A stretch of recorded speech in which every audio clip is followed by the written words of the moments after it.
Hello friends, હું છું આનંદી પ્રજાપતિ. આનંદી કિચનમાં તમારું સ્વાગત છે. આજે આપણે બનાવીશું વેજ પુલાવ. વેજ પુલાવની સામગ્રી જોઈ લઈએ. આ છે ચોખા.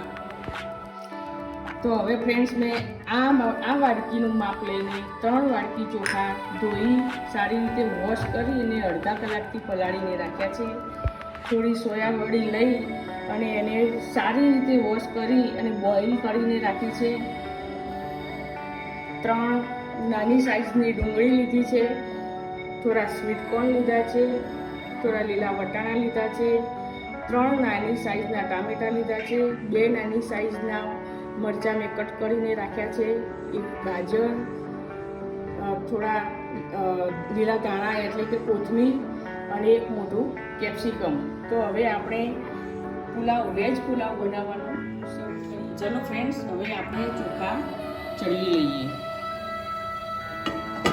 મેં એક પેન લીધું છે. પેનમાં 2 ગ્લાસ પાણી લઈશ.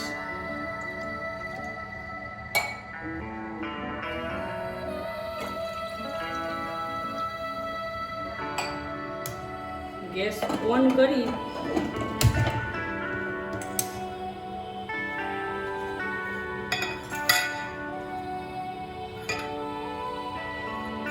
થોડું તેલ નાખીશ અને થોડું મીઠું નાખી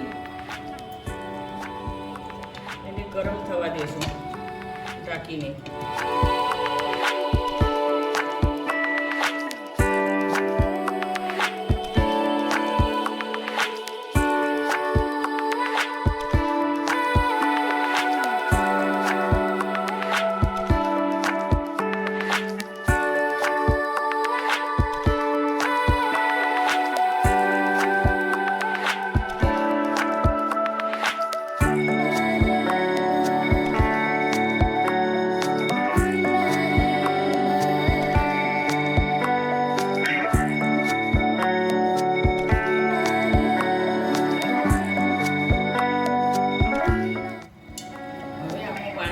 થઈ ગયું છે.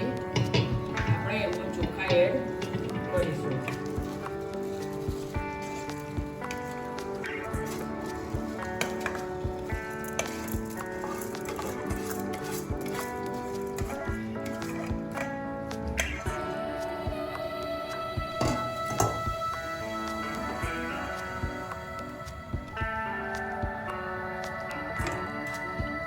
હવે એને ઢોકીને ચડવા દઈશું.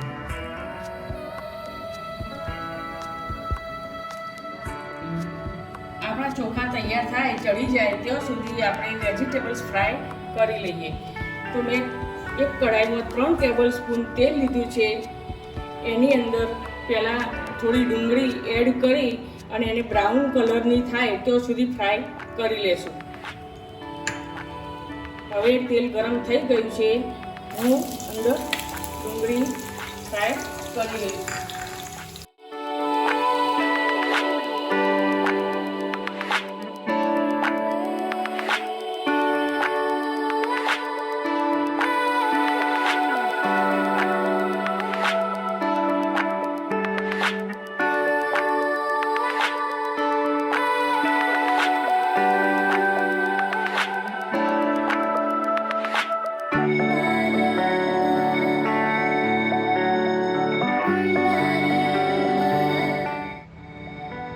આપણી ડુંગળી તૈયાર છે. આવી બ્રાઉન અને ક્રિસ્પી થવી જોઈએ. આપણે ગાર્નિશિંગ માટે યુઝ કરીશું. આપણે હવે બધા વેજીટેબલ્સ ફ્રાય કરી લઈએ.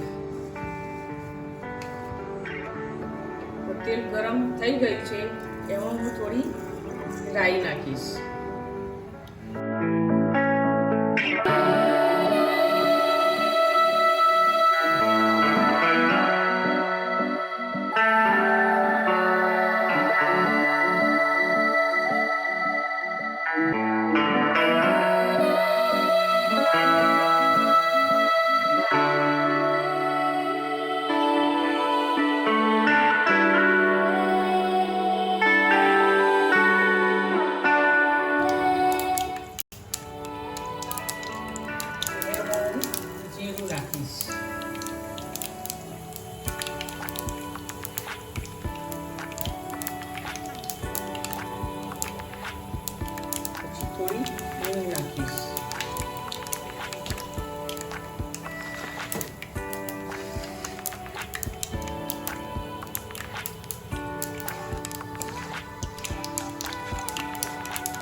થોડી ગુલાબી કલરની થવા દઈશું.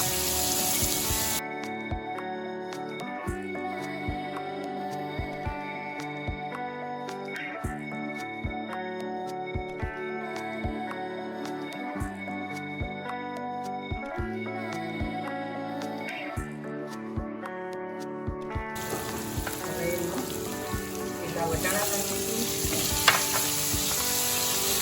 કોર્નફ્લોર નાખીશું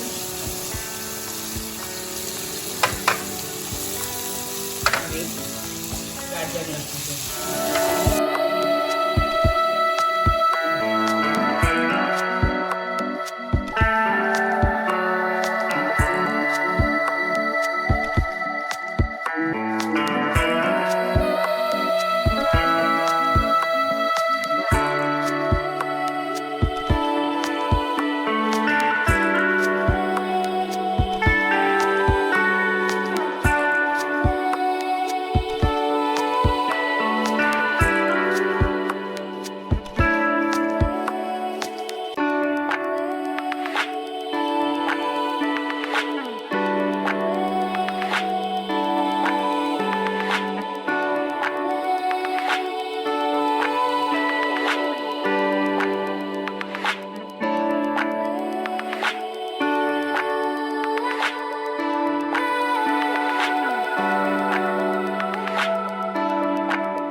વેજીટેબલ્સ તૈયાર થઈ ગયા છે, ચડી ગયા છે સરસ રીતે. એમાં આપણે સોયા વડી જે બોઇલ કરીને રાખી હતી એ એડ કરીશું. મિત્રો, સોયા વડીમાં ખૂબ જ સારા પ્રમાણમાં પ્રોટીન મળતું હોય છે.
મસાલા નાખીને તૈયાર કરી લીધું છે. હવે એમાં આપણે ચડેલા ચોખા નાખીને એડ કરીશું. ચોખા ધીરે ધીરે લેવા, ભાગી ના જાય, નહીંતર ઢીલું થઈ જશે.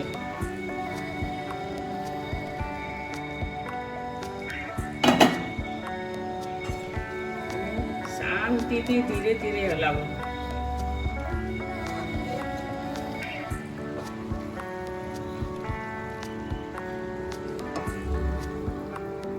વેજીટેબલ પુલાવ તૈયાર છે. મેં એક બાઉલમાં કાઢી અને એને ગાર્નિશ કરી તૈયાર કરી લીધો છે. તો ફ્રેન્ડ્સ, મારો વિડીયો તમને પસંદ આવ્યો હોય તો લાઈક કરજો, શેર કરજો અને સબસ્ક્રાઈબ કરજો.